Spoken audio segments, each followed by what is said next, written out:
Le déluge. Allah dit, lorsque notre ordre viendra et que le four bouillonnera d'eau, fais monter à bord de l'arche un couple de chaque espèce, ainsi que ta famille, sauf ceux d'entre eux contre qui la parole a déjà été prononcée. Ne m'implore pas pour sauver les injustes, car ils seront noyés. Allah lui révéla que lorsque son ordre suprême arrivera et que le châtiment surviendra, il devra faire embarquer sur l'arche un couple de chaque animal et emporter tout être doué d'une âme ainsi que des aliments pour assurer leur pérennité, de même que ceux de sa famille qui ont cru en lui, sauf ceux d'entre eux contre qui la parole a déjà été prononcée, c'est-à-dire ceux qui ont été mécréants, qui seront fatalement touchés par le châtiment qui ne peut être repoussé et dont les a menacés celui qui réalise ce qu'il veut. Pour la majorité des savants, le four bouillonnera d'eau. Farat Tanour désigne la surface de la terre, c'est-à-dire que l'eau a jailli de tous les côtés de la terre, même des fours qui sont les lieux où réside le feu. Allah dit, « Puis lorsque notre commandement vint et que le four se mit à bouillonner d'eau, nous dîmes, « Charge dans l'arche un couple de chaque espèce et ta famille, sauf ceux contre qui le décret a déjà été prononcé, ainsi que ceux qui croient, et ceux qui avaient cru avec lui étaient peu nombreux. » C'est là l'ordre adressé à Nuh de faire monter dans l'arche un couple de chaque espèce dès que le châtiment débutera, sauf ceux contre qui le décret a déjà été prononcé, c'est-à-dire ceux sur qui s'abattra le châtiment de ceux qui ont mécru, parmi lesquels se trouvait son fils, comme cela va être exposé plus tard, ainsi que ceux qui croient, c'est-à-dire faire embarquer ceux qui ont cru en toi dans ta communauté. Et ceux qui avaient cru avec lui étaient peu nombreux.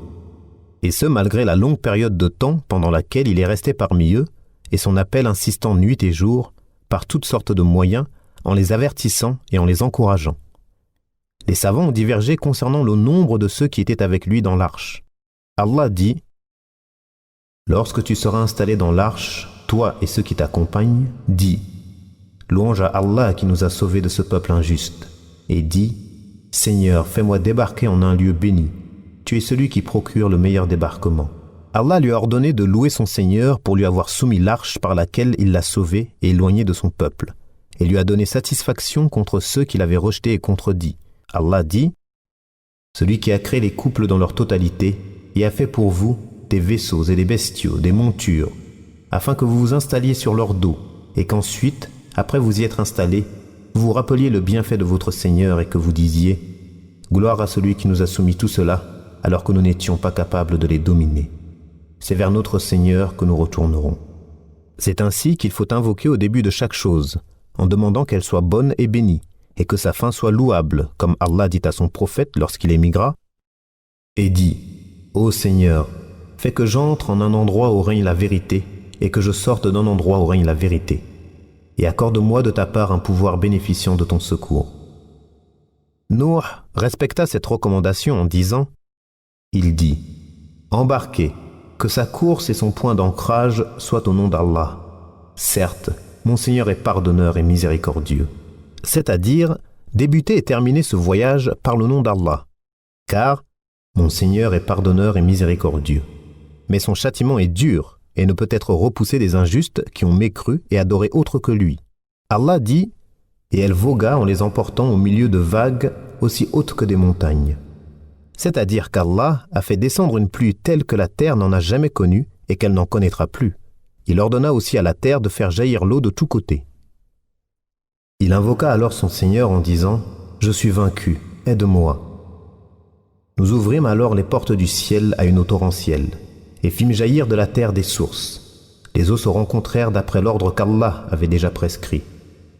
Et nous le portâmes sur une arche faite de planches et de clous, voguant sous nos yeux, comme récompense pour celui qui a été renié, Nuh. Sous nos yeux, c'est-à-dire sous notre protection, notre attention et le fait que nous assistions à cela. Allah dit, lorsque l'eau déborda en déluge, c'est nous qui vous avons fait embarquer sur l'arche, afin d'en faire pour vous un rappel dont se souviendront les gens doués de raison. Certains exégètes ont dit que les eaux s'élevèrent de 15 coudées au-dessus de la plus haute montagne, et c'est aussi ce que disent les gens du livre. D'autres ont dit que cette hauteur avait atteint 80 coudées et que les eaux avaient recouvert toute la terre, de long en large, ses plaines et ses sols durs, ses montagnes et ses déserts. Il ne resta à sa surface aucun être vivant, aussi petit fût-il. Allah dit, et elle vogua en les emportant au milieu de vagues aussi hautes que des montagnes. Et Nuh appela son fils, qui restait en un lieu écarté, non loin de l'arche. « Ô mon fils, monte avec nous et ne reste pas avec les mécréants. » Il répondit, « Je vais me réfugier sur un mont qui me protégera de l'eau. » Nuh lui dit, « Il n'y a aujourd'hui aucune protection contre l'ordre d'Allah. Tous périront, sauf celui à qui il aura fait miséricorde. » Une vague s'interposa entre deux, et il, le fils de Nuh, se noya. Ce fils était mécréant et avait commis des actes qui n'étaient pas pieux. Il s'opposa à la religion et la voie de son père, et il fut parmi ceux qui périrent, alors que des personnes sans aucun lien de sang avec Nuh furent sauvées parce qu'elles crurent en lui et suivirent sa religion et sa voie. Il fut dit, « Ô terre, absorbe ton eau, et toi, ciel, cesse de pleuvoir. » L'eau baissa, l'ordre fut exécuté, et l'arche s'échoua sur le mont Djoudi. Et il fut dit, « Que disparaissent les gens pervers. » Ainsi, lorsque les habitants de la terre disparurent, et qu'il ne resta plus personne ayant adoré autre qu'Allah, il ordonna à la terre d'absorber son eau et au ciel de cesser de déverser la pluie. Le niveau de l'eau baissa, et c'est ainsi que s'est réalisé l'ordre qu'Allah avait prédestiné. Et une voix s'éleva avec force contre eux en leur disant qu'ils seraient éloignés de la miséricorde d'Allah. De la même manière, Allah dit, « Ils le traitèrent de menteur. Nous le sauvâmes, lui et ceux qui étaient avec lui dans l'arche, desquels nous fîmes les successeurs sur la terre. Et nous noyâmes ceux qui traitaient de mensonges nos preuves. Regarde, comment était la fin de ceux qui avaient été avertis. Nous l'avons secouru contre le peuple qui traitait nos miracles de mensonges. Ils étaient des gens mauvais. Nous les avons tous noyés. Nous le sauvâmes donc, de même que ceux qui étaient avec lui dans l'arche chargés de toutes les espèces. Puis nous noyâmes le reste des mécréants. Voilà un signe évident, mais la plupart d'entre eux ne croient pas. Ton Seigneur est vraiment le puissant, le très miséricordieux. Puis nous les sauvâmes, lui et les gens de l'arche, et nous en fîmes un signe pour l'univers. Ensuite, nous noyâmes les autres. Et nous avons laissé cette histoire comme un signe. Y a-t-il quelqu'un pour se souvenir? Comme furent durs mon châtiment et mes avertissements. Et nous avons facilité la méditation et la lecture du Coran. Y a-t-il quelqu'un pour réfléchir? À cause de leurs péchés, ils ont été noyés. Puis on les a fait entrer au feu, et ils n'y ont trouvé, en dehors d'Allah, aucun défenseur. Nuh dit, « Seigneur, ne laisse plus aucun mécréant vivre sur terre. Si tu les laisses en vie, ils égareront tes serviteurs et n'auront pour descendance que des pervers mécréants. » Allah répondit à son invocation, si bien qu'il ne subsista aucun d'entre eux. Le sens en est qu'Allah ne laissa aucune demeure des mécréants. Alors comment certains exégètes peuvent-ils prétendre qu'un homme nommé Ouj ibn Anaq, surnommé Ibn Inaq, existait avant Nuh et vécut jusqu'à l'époque de Moussa, alors qu'ils disent que c'était un mécréant orgueilleux et tyrannique, et qu'il n'était pas un enfant né dans le licite, mais qu'il était issu de la fornication de sa mère, Anaq bint Adam. Ils prétendent également qu'il pouvait prendre un poisson dans la mer et le faire cuire en le rapprochant du soleil, et qu'il se moquait de l'embarcation de Nuh en lui disant « Quelle est cette ridicule écuelle ?» Ils prétendent encore que sa taille était de 3333 coudées et un tiers, et beaucoup d'autres légendes encore. Et si cela n'avait pas été écrit dans de nombreuses exégèses et livres d'histoire et n'était pas aussi souvent cité par les gens, nous ne les aurions même pas cités en raison de leur ridicule. De plus, cela est contraire à la raison et au texte. Pour ce qui est de la raison, comment Allah pourrait-il faire périr le fils de Nuh, dont le père est un prophète, et ne pas faire périr Ibn Inaq, qui est plus tyrannique et transgresseur selon ce qu'ils ont rappelé? Et comment Allah ne ferait-il pas miséricorde à la femme et son enfant, en laissant en vie ce transgresseur tyrannique, pervers, mécréant et diabolique, selon ce qu'ils en ont dit? Pour ce qui est des textes, Allah dit « Ensuite, nous noyâmes les autres. » Et il dit « Nuh dit, Seigneur, ne laisse plus aucun mécréant vivre sur terre. » De plus, la taille qu'ils ont donnée est contraire à ce qui est rapporté authentiquement du prophète. Allah créa Adam d'une taille de 60 coudées. Tous ceux qui entreront au paradis seront à l'image d'Adam, et jusqu'aujourd'hui, la taille de sa descendance n'a cessé de diminuer. C'est ce qui est rapporté du véridique, celui qui est préservé de l'erreur et ne parle pas sous l'emprise de la passion. mais uniquement par révélation qui lui est faite. La taille des gens n'a cessé de diminuer, c'est-à-dire depuis Adam jusqu'au jour où il fut informé de cela, et jusqu'au jour de la résurrection. Cela signifie que personne parmi la descendance d'Adam n'était plus grand que lui. Alors, comment peut-on délaisser cela pour les propos des menteurs mécréants parmi les gens du livre qu'ils ont modifié, transformé et interprété faussement le livre d'Allah? Que penser donc de ceux que seuls rapportent, eux qui sont les traîtres et les menteurs, qu'ils soient maudits jusqu'au jour de la résurrection? Et mon avis est que cette histoire a été inventée par des athées et pervers, parmi eux qui étaient les ennemis des prophètes. Et Allah est plus savant.